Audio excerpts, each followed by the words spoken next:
Hi, I'm Phil Lucas, and this is the Rotor bike component stand from the Interbike outdoor demo.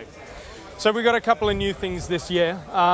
Most of our innovation this year has been focused on cranks and on bottom brackets. So I'll start with the bottom brackets. For those of you riding a BB30 frame that still want to use a GRA setup or one of our BB24 cranks, we've got a new adapter here that you press into your frame simply by screwing it in. Install a 24mm crank and you're done. So this allows you to keep your old crank with the new frame for as long as you want. The next new thing that we're showing this year, and our big innovation for the year, is the 3D Plus crankset. This is a 30mm crankset that will install on just about every system on the market. You see we've got BSA threaded cups for it. So you can install this crank on your normal BSA threaded frame made for 24mm cranks and have a 30mm crank on it. You can also install this on a BB30 bike and on Civilo's proprietary BB Right.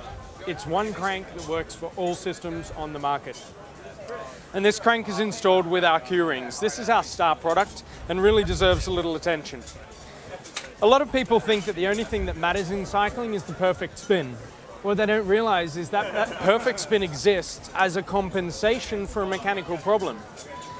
When a crank is vertical, the cyclist's knee is bent and there's zero tangential factor. You press down and nothing happens. Now everybody knows you can push forward and pull back, but really that amount of power is only a fraction of the pushing power a leg can deliver.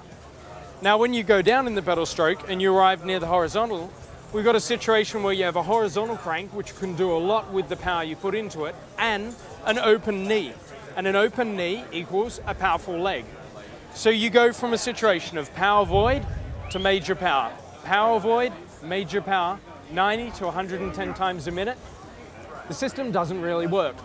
What we do is we apply a solution to improve your pedaling and make the bike work for you instead of you working for the bike.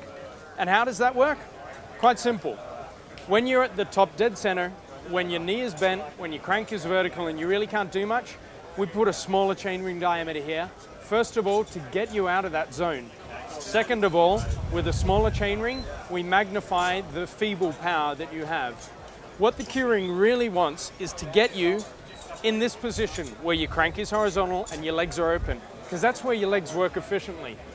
For this reason, we put the major diameter of the chainring right here so that you spend more time in the zone where your leg works efficiently and less where it's not. What's that mean on the bike? That means less lactates, better endurance, and a much more natural feeling pedaling stroke.